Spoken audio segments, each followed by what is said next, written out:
everybody, and welcome to Journey with the Kellers. My name is Amanda Keller, and we are back in the Keller kitchen today.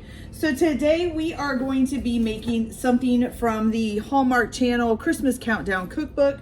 I know it's not Christmas time, but any time of year is a great time to celebrate Christmas. I like watching Christmas movies all year round. So this is actually based on the Merry and Bright Christmas movie because she was a candy maker in that. So this is basically because of that show. So we are making chocolate and cranberry fudge. Now I will tell you, I'm not a big fudge person, but the rest of the people, most of the people in my family are. It's just too rich for me, but everybody else loves it, so we'll make some. And also, I have not made very much in the way of candy. Now, technically this isn't candy, but it's kind of made like candy where you have to watch your temperature and all of that. So this could go really well or it could go really bad. Let's hope for the really well, but we'll just see how it goes. Trying it for the first time. Okay, so here we go. So now there are a few preparatory things that you need to do before making this recipe. One is you need 1 cup of dried cranberries and 2 tablespoons of orange liqueur, and you have to put them together in a bowl and let them rest overnight. So basically that the dried cranberries will kind of absorb up the orange liqueur. So I did that last night. You're also going to need a bowl with some cold water in it. Now this is for 2 reasons. One, you're going to use a brush with this water on it to scrape down the sugar crystals around the edge of the pan. You can use this water to test to see if the fudge is ready to go to the next step. Okay, so that's one thing. The other thing that you're going to need, which I have over here, is a bowl that is large enough to fit the bottom of the pan in it, filled with cold water. Once you're done boiling this, you're gonna go ahead and stick that in there immediately to try to get it to stop cooking.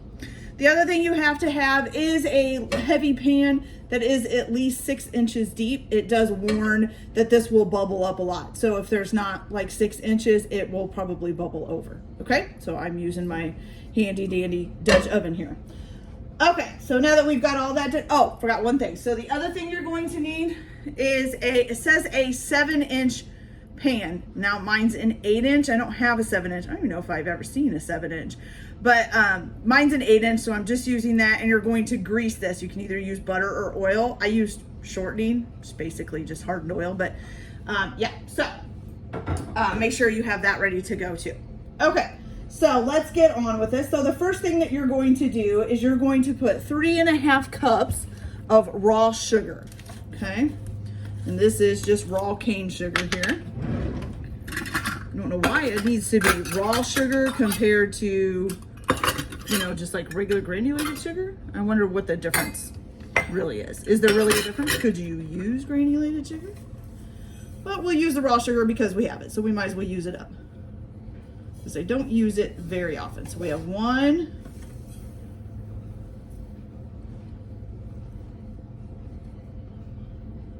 2,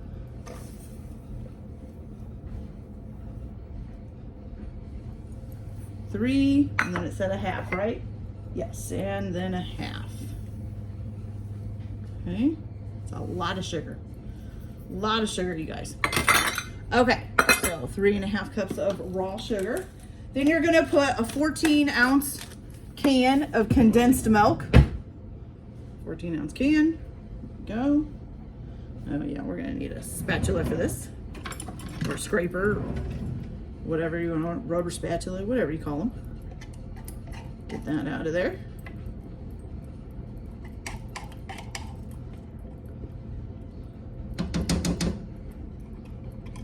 Good. Perfect. Okay. Then you're also going to need 3/4 of a cup of water. Put that in there. Okay. And then you're going to need 1 stick of salted butter.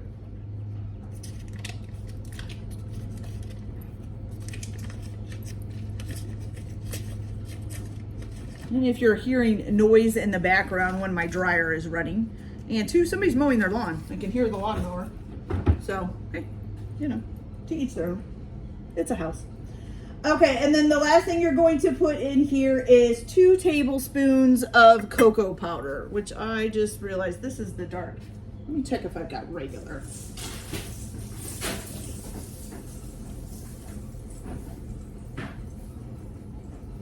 Here she is. Okay, 2 tablespoons of cocoa powder.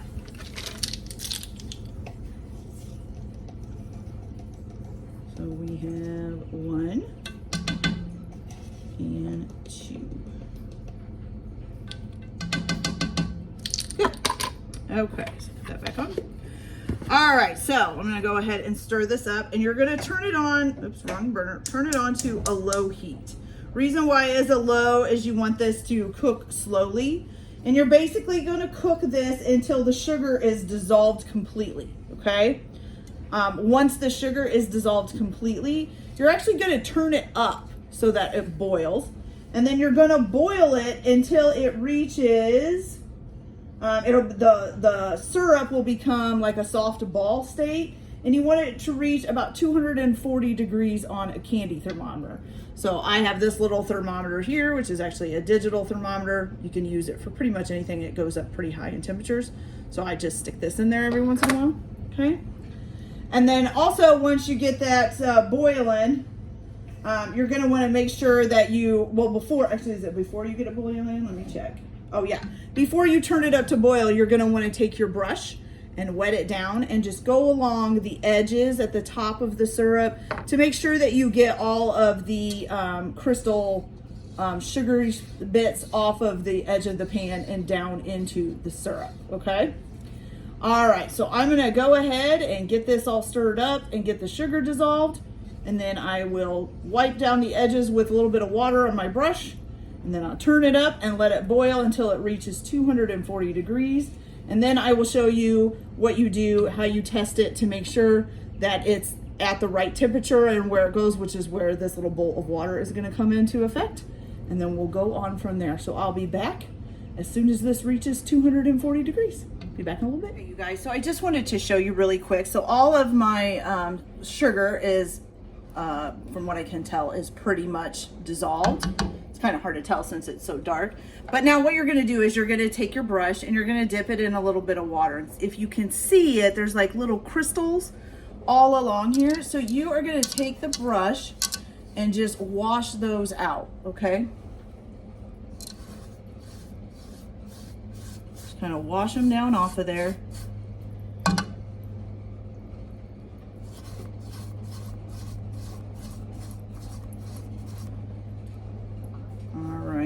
Do around the whole pan, right above the syrup. It's okay if it goes down into there, because you know you already added a little bit of water. Just putting a little bit more in there is not going to help it. So you're basically just washing all those sugar crystals down and getting them done, okay? So now I'm going to go ahead and turn it up and get it boiling and get it up to 240 degrees Fahrenheit. And then I will be back when we're ready to test it to see if it's ready. So I'll be back in just a minute. Okay, guys, so we have just hit 240 degrees on our thermometer. So this is what it looks like. They say this is called the softball state, but there is a way to test this to make sure that it's to the point that you want to. So you're gonna take a little bowl of cold water, a teaspoon of your stuff here, and you're supposed to dump it into the water. And then if it makes like a little, but you can pinch it with your fingers and make a soft ball, which I can, look at that. So you can see it here. It can kind of put it together into a soft ball. Then it's done, okay? So you want it to be able to basically be able to kind of squish together, okay? So now you're gonna remove it from the heat and immediately take it over and cool the bottom off in your bowl of water that you have. Woo! Fizzing. Okay.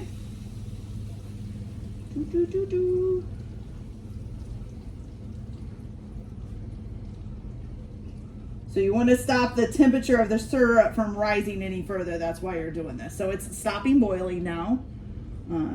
Basically getting cooled off a little bit. Okay. So then once you get it to there, I'm gonna move some stuff around here, make sure that I don't have it over the hot part of the stove. Okay, so now you're just supposed to let it sit in the pan for 1 to 2 minutes. So while that's sitting for 1 to 2 minutes, I'm gonna go ahead and get this bowl out of the way.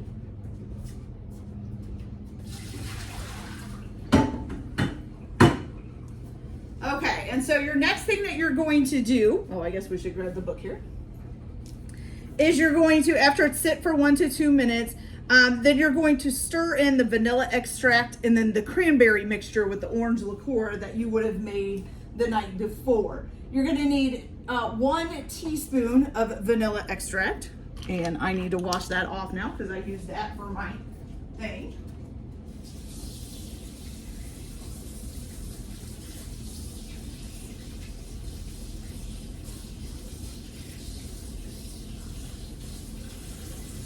Okay, good enough. Okay, so you're gonna put 1 teaspoon of vanilla extract in here.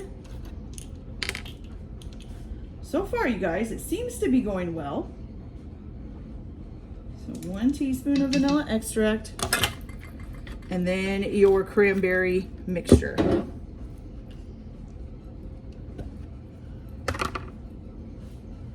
Get my spatula here. Cranberries in.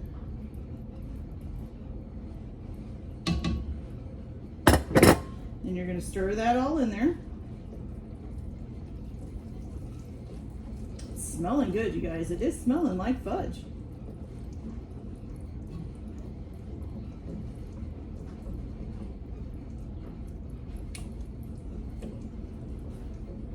Okay, so there's that. So now, your next part is, so you're going to continue stirring until the syrup starts to look grain and it stiffens, okay? Like a grain and it stiffens, I guess. I don't know what a grain means. To grain and stiffen. Okay. So we will keep stirring this until it stiffens, but you don't want it to thicken too much. You just want it, I guess, to stiffen up a little bit. And then you're going to dump it in your prepared pan. Yours is supposed to be a 7-inch, mine's an 8-inch. So your 7-inch greased pan, and then put it in there and let it, basically you're gonna let it cool off. Now before you let it cool off, you can also put like little marks in it for where you're going to cut it once it's done cooling off. So then you can let it, when it's all the way done, you can cut it all the way through. So, not sure how long this is gonna take to stiffen.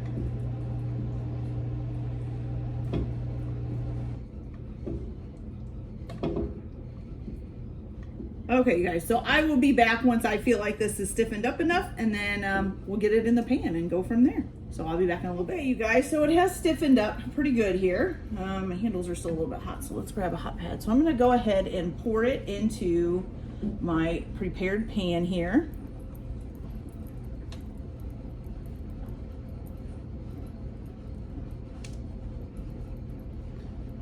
It smells good.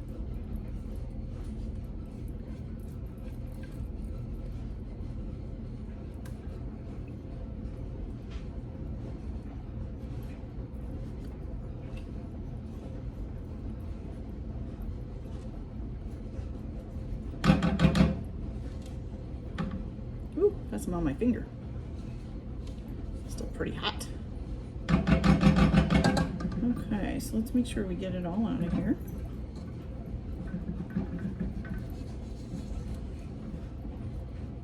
All right, that looks pretty good. Make sure it's spread out here. I don't think the 8-inch pan is gonna make it too bad. It still looks like it's gonna be, I was worried it was gonna spread it out too much and make not a very thick fudge. Usually fudge is usually, you know, pretty thick when you get a piece of it. I guess depending on who makes it, but or who cuts it or whatever. Here we go. Okay, you guys. So there it is. I'm gonna grab a knife so that I can make my little tree cuts in it. Now, does it say to make marks or cuts? Let's see. It just says mark the fudge into squares. So that's what I'm gonna do. I'm just gonna run my knife along here. Got one there.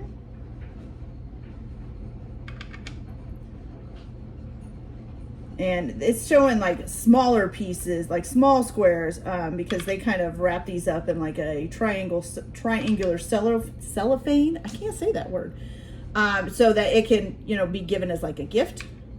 So I'm gonna do that too, although it is kind of ruining the pretty smoothness at the top of the fudge, but that's okay. Okay, so we have that done. I'll give you guys a quick peek. So that's it there, and I cut it into squares. I don't know if you'll be able to tell once it cools off, but that's okay. All right, so you guys, now you're just gonna let this completely cool, and then once it cools, we can cut it and try some and see how it is. So I will let it sit and cool off, and then I will be back when it's ready to try it. Be back in a little bit. All right, you guys, so our fudge is all nice and cooled down. It looks pretty good, I guess. So let's go ahead and see if we can cut a piece out here.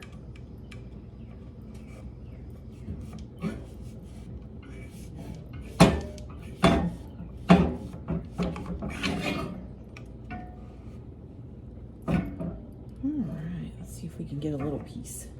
There we go. Looks pretty good.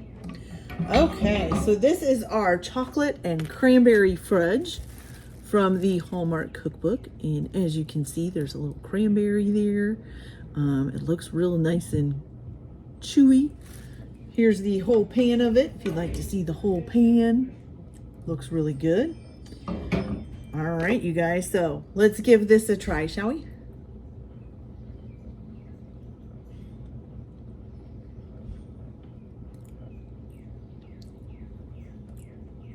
It's fudgy, I guess. Like I said, I'm not a huge fan of fudge.